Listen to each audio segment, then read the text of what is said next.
Hey guys. Okay, so I am back and I'm going to read chapter 6 and 7 today.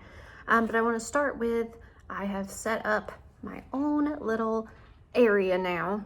And I turned my camera so I don't know where to look.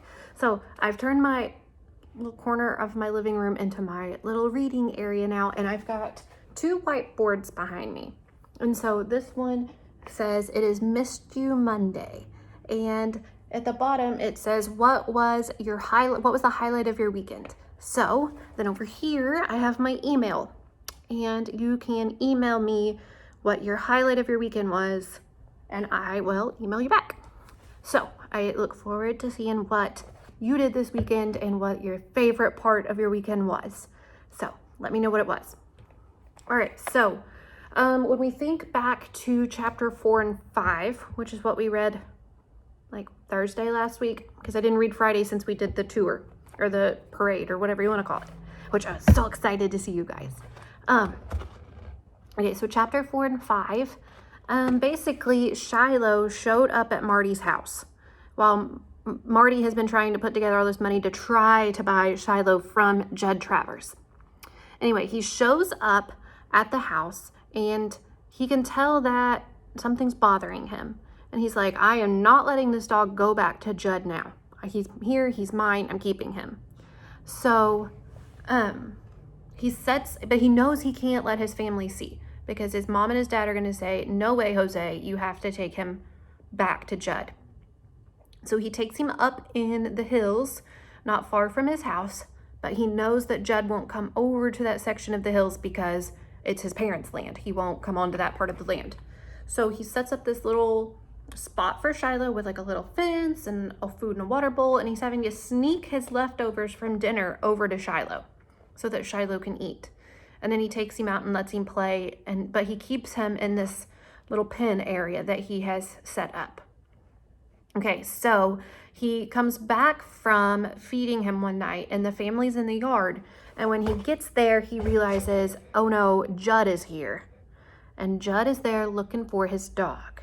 And he asks Marty if he's seen him, and Marty says no. So Marty lies and tells him, no, I have not seen him, but I'll keep my eyes open. So, do you think that Judd thinks that Marty's seen him? Like, do you think that Judd knows in his heart that Marty has probably seen him, but he's not going to tell him? What do you think? All right, so I am now going to start chapter 6 and chapter 7. Chapter 6. Night in West Virginia is as dark as black can be. No car lights sweeping across my walls or ceiling like when I stay overnight with David Howard down in Friendly. No street lamps shining in the windows. No lights from next door houses. Where I live, there ain't no street lamps at all. No house close enough to see from our windows. My eyes are open anyway, and I stare up into the darkness of the living room, and the darkness stares back. I'm remembering how once, several years ago, when Ma bought milk chocolate rabbits one Easter for me and Dara Lynn, I'd finished eating mine, but Dara Lynn took only a nibble of hers, every day or so keeping it up on her dresser in its pink and yellow tinfoil, driving me nuts. And one day I crept in there and I ate all of one of that rabbit's ears. Dara Lynn, of course, threw a fit, and when Ma asked me if I had done it, I had said no. I could feel my cheeks and my neck burning red. You sure, Marty? She asked. I'd only nodded and left the room. It was one of the worst days of my life. About an hour later, she came out on the porch where I was pushing myself slow on the swing and sat down beside me. You know, Marty, she said, Dara Lynn don't know who ate the ear off her candy rabbit, and I don't know who did it, but Jesus knows. And right this very minute, Jesus is looking down with the saddest eyes on the person who ate that chocolate. The Bible says the worst thing that can ever possibly happen to us is to be separated forever from God's love. I hope you'll keep that in mind. I just swallowed and I didn't say anything, but before I went to bed, when Ma asked me again about that rabbit, I gulped and said yes, and she made me get down on my knees and ask God's forgiveness, which wasn't so bad. I honestly felt better afterward, but then when she said that Jesus wanted me to go in the next room and tell Dara Lynn what I'd done, and Dara Lynn had a fit all over again, she threw a box of Crayolas at me and could have broken my nose, called me a rotten, greedy pig. It That made Jesus sad. Ma never said. Now, as I study the darkness in the room around me, I'm thinking about lies again. I hadn't lied to Judd Travers when I said I hadn't seen his dog in the yard that day. Well, that was the honest-to-God truth, because Shiloh hadn't been anywhere near our yard. But I also know that you can lie not only by what you say, but why you don't say. Nothing I had told Judd was an outright lie, but what I'd kept inside myself made me think that I hadn't seen his dog at all. Jesus, I whisper finally, what you want me to do? Be 100% honest and carry that dog back to Judd so that one of your creatures can be kicked and starved all over again? Or keep him here and fatten him up to glorify your creation? The question seemed to answer itself, and I'm so pretty proud that I prayed. Repeat it to myself just so I can remember it in case I need to use it again. If Jesus is anything like those story cards from Sunday school make him out to be, he ain't the kind to want a thin little beagle to be hurt. The problem's more mixed up than that, though. I'm lying to my folks as well. I'm not eating the leftover meatloaf I put away. And every bit of food saved is money saved that could go to buy Dara Lynn a new pair of sneakers so Ma won't have to cut open the tops of her old ones to give her toes more room. Every little bit of food wasted is money wasted. If we ever have the least bit of money to spare that doesn't have to go for the care of Grandma Preston, first thing we all want is a telephone, so we don't have to ride down to Doc Murphy's to use his. With the way I figure, if it's food from my own plate, I would have eaten it myself, but don't. What's the harm in that? Next morning, when I get up to go see Shiloh, I put the rope on his collar and lead him to the other side of the hill again, out of the sight of all but God. Then I let him go, and we race and tumble and laugh and roll, stopping now and then just to lie in the clover, me on my back, Shiloh on his stomach, both of us panting and nuzzling each other. I don't know if Shiloh's getting more human or if I'm getting more dog. If Jesus ever comes back to earth again, I'm thinking he'll come as a dog, because there isn't anything as humble or as patient or as loving or as loyal as the dog I have in my arms right now. We eat our Sunday meal, but by late afternoon, storm clouds roll in, and the rain beats down on the tin roof of our house, streaming down the window glass, making a small pond on the side of our yard. I can't help staring out the window at the far hill. Will Shiloh, can he even, leap that fence to try and go somewhere it's more dry? Is he smart enough to go under the lean-to that I had made for him? Have I built it right, away from the wind? What if he gets to howling? In 20 minutes, the rain stops, though all the sun comes out. The birds start to sing again, all those worms oozing up through the wet mud. Shiloh stayed where he was, trusting me that where I put him was best, being quiet like he knows his life depends on it. He's in the Harry Potter closet. He's in there. Sorry, Jace just woke up from his nap. Jace, Grayson's in the closet. Go in there. He's playing in there. Marty, Dad says, going outside with a rag to wipe off his Jeep. I saw Mrs. Howard yesterday, and she said David was back from Tennessee wanting to know when you boys could get together. She said David would like to come up here someday next week. I like David Howard fine, but I sure don't want him up here. David likes the hills and always wants to play there. He's not afraid of snakes the way Dara Lynn is. David, in fact, likes to go running to the very tip-top of that hill and then go running lickety-split down it, racing to see who's first to the fence at the bottom. He likes to climb up the trees, too, and play lookout. Well, I'll go to David's tomorrow, I say. I'd rather do that. Well, why not do both, Ma says, coming out to throw some mush at the hens. You've hardly seen any friends this summer, Marty. Why don't you go down to Friendly one afternoon and ask David to come up here another? Well, there's nothing much to do up here, I say, not knowing how much else to answer. And it was the wrong answer. Both Ma and Dad were looking at me now. Well, you said just the other day you had plenty to do here, Dad tells me, wringing out his rag at the pump. Lots for me to do, but not much for David Howard, I say. A lie. That's a flat-out lie. Funny how one lie leads to another, and before you know it, your whole life can be a lie. I sit on the porch swing later, not even bothering to push it, and listen to the table being set inside. What you figure is wrong with that boy, Lou? Dad's voice. Just being 11, I guess, Ma tells him. 11's a moody age. Was for me, anyway. You think that's all it is? Well, what pleases you one day don't please you all the next. What more do you think it is? You don't think he's got that dog on his mind, do you? 11's got about everything on its mind, Ma answers. And then the evening news comes on, and Dara Lynn and Becky come out onto the porch, leaving the TV to Daddy. Dara Lynn's got the devil in her tonight. A little bit bored of summer, but not quite ready for school to start. Just for devilment, she plunks herself down beside me on the swing and starts doing everything I do. I sigh, she sighs. I rest my arms on my head, she does the same. Gets Becky doing it too, both of them laughing to beat the band. When I have my fill of this nonsense, I decide to go up the hill and see how Shiloh's doing. But as I go down off the porch, Darylyn gets up and makes as if she's going to follow me. I stop. I'm looking to find me a snake stick, I say as if to myself. I'm looking to find me a snake stick, Darylyn says. I don't pay her no mind at all. I just start walking along the edge of the yard, picking up a stick and a stick there. Darylyn tagging along behind. It's got to have the longest handle and a good strong fork on the end, I say, because that was the biggest, meanest snake I ever saw in my life. Darylyn stops dead still. She couldn't say all that right if she tried, but she's not interested anymore in trying. What snake? She says. Snake I saw up on the hill this morning. I tell her. Must have been 4 or 5 feet long, just looking for somebody's leg to wrap itself around. Darylyn don't go a step further. Becky, don't even come down off that porch. What you gonna do when you find it? Darylyn asks. Try to keep it from biting me first. Pick it up with my stick second, put it in the sack, and carry it clear up on the past the Shiloh schoolhouse. Let it out in the woods there. Won't kill it unless I have to. Kill it, says Darylyn. Get your gun and blow its head off. You've been watching too much stuff on TV, Darylyn, I tell her. Even snakes got the right to live. I'm thinking how if I ever become a vet's helper, I gotta take care of pet snakes too. Next day, to head off to David Howard's from riding up from Friendly on his bike, I go down to see him.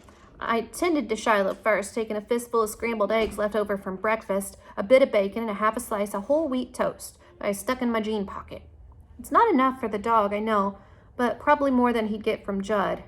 It's not enough for me either. Sneaking off half my breakfast, lunch, and dinner for Shiloh like I'm doing means me going half hungry all the time. But if I eat, then it means Shiloh's costing us money we can't afford.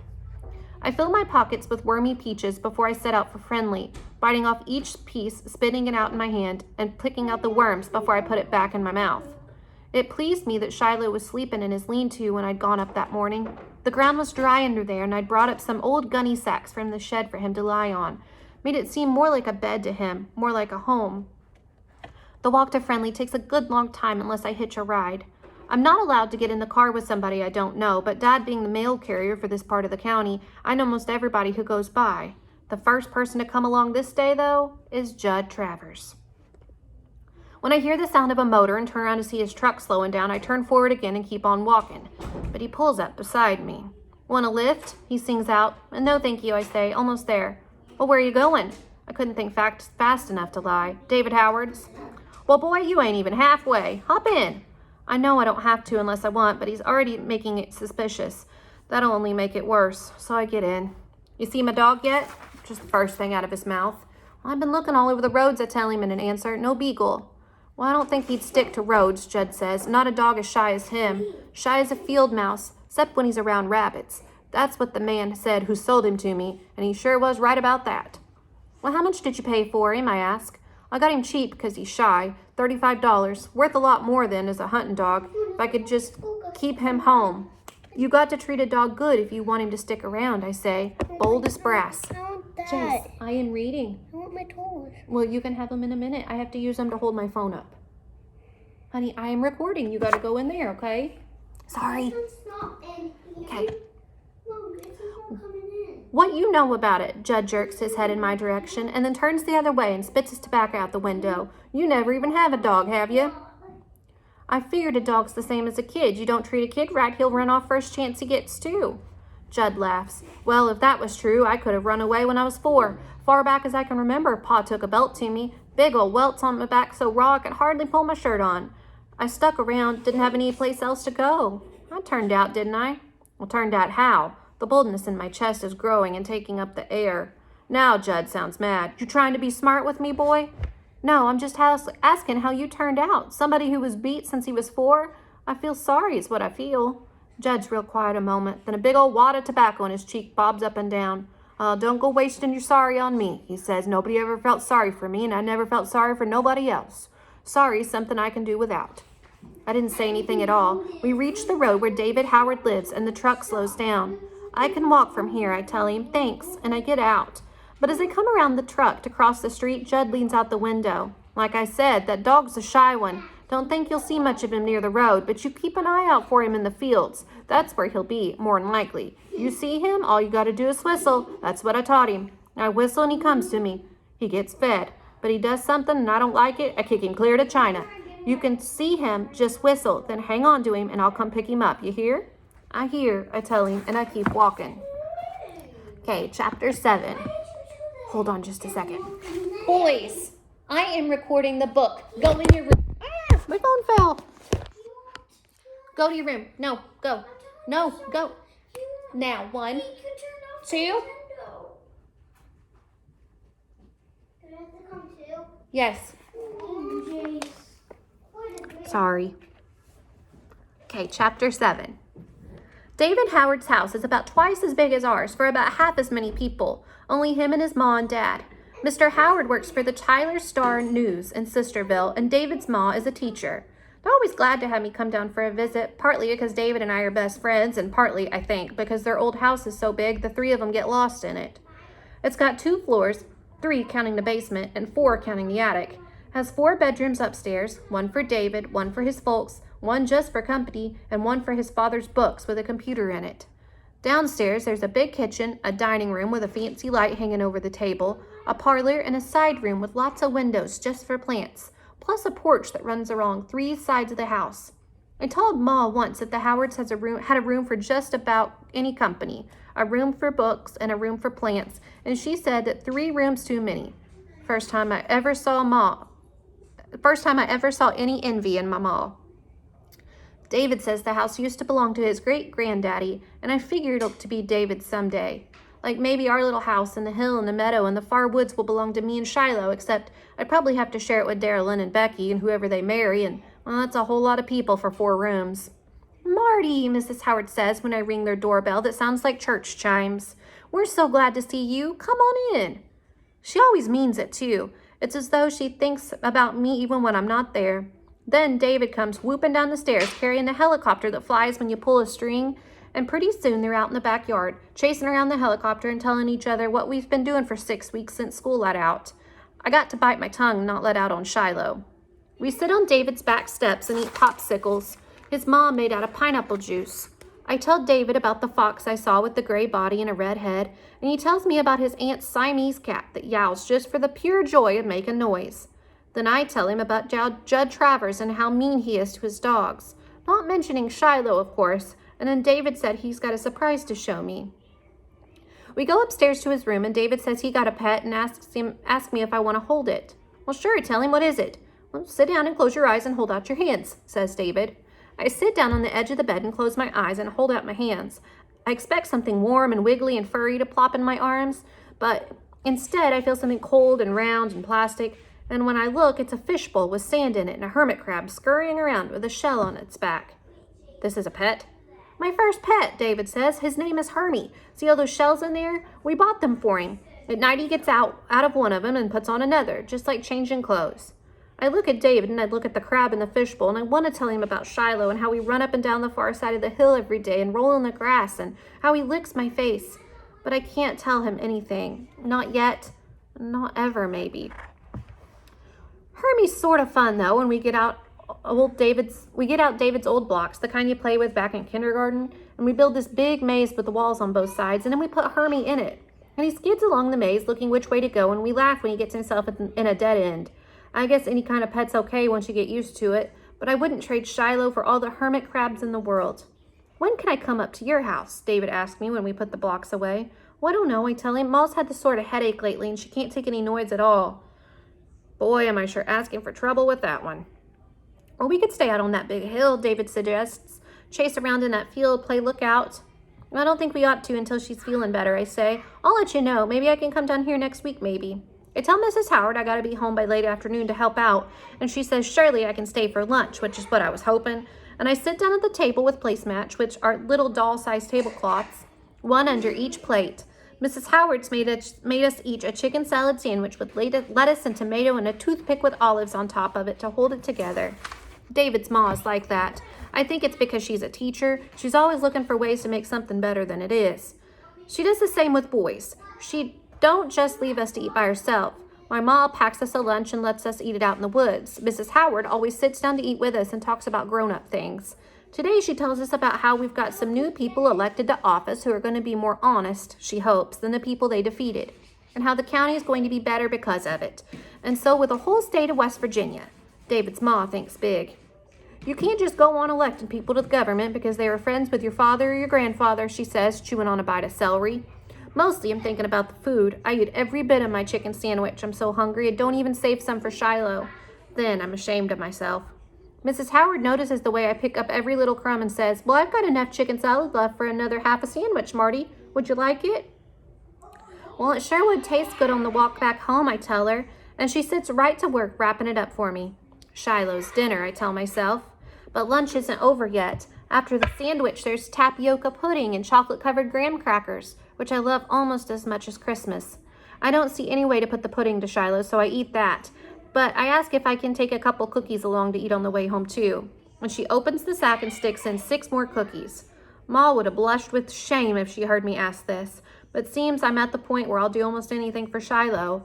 A lie don't seem a lie anymore when it's meant to save a dog, and right's all wrong mixed up in my head.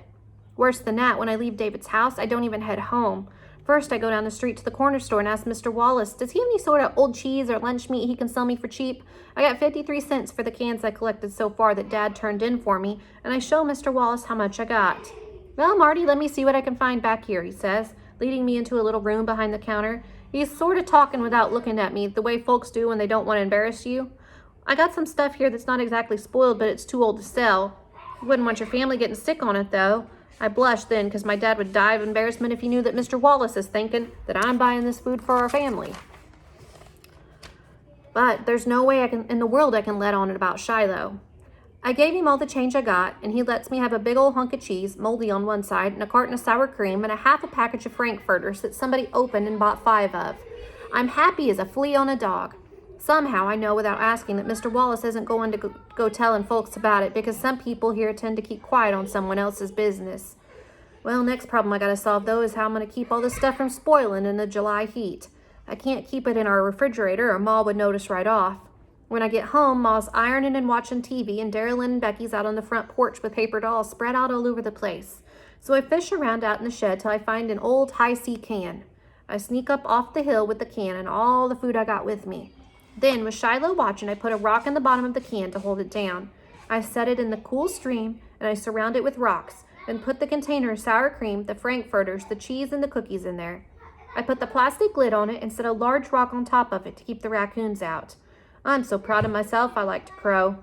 Hungry again, too, but that half chicken salad sandwich from Mrs. Howard is Shiloh's dinner, and I give it to him right off. After that, Shiloh and me go on a good long run over the meadow on the far side of the hill. And after I take him back, I put fresh water in the pie pan and love him real good, and I start down the hill. And halfway to the bottom, here comes Darylyn.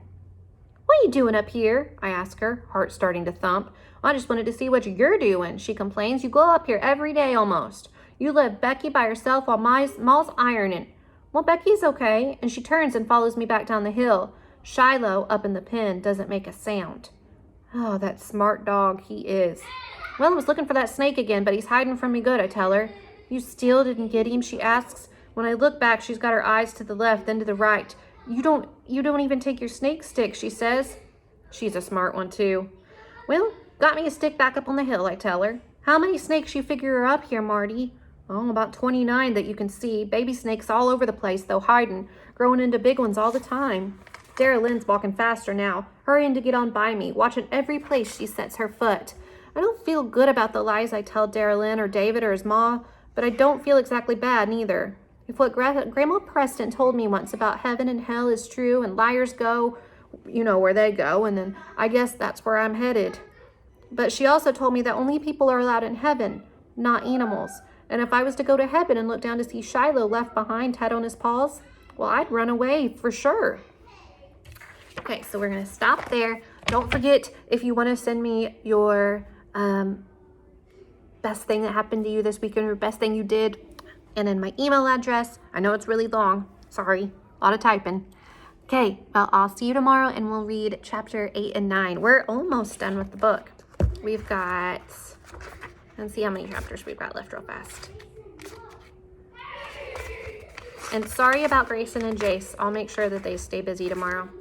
We've got about 8 chapters left. So, shouldn't take us too much longer. All right, I'll see you guys tomorrow. Bye.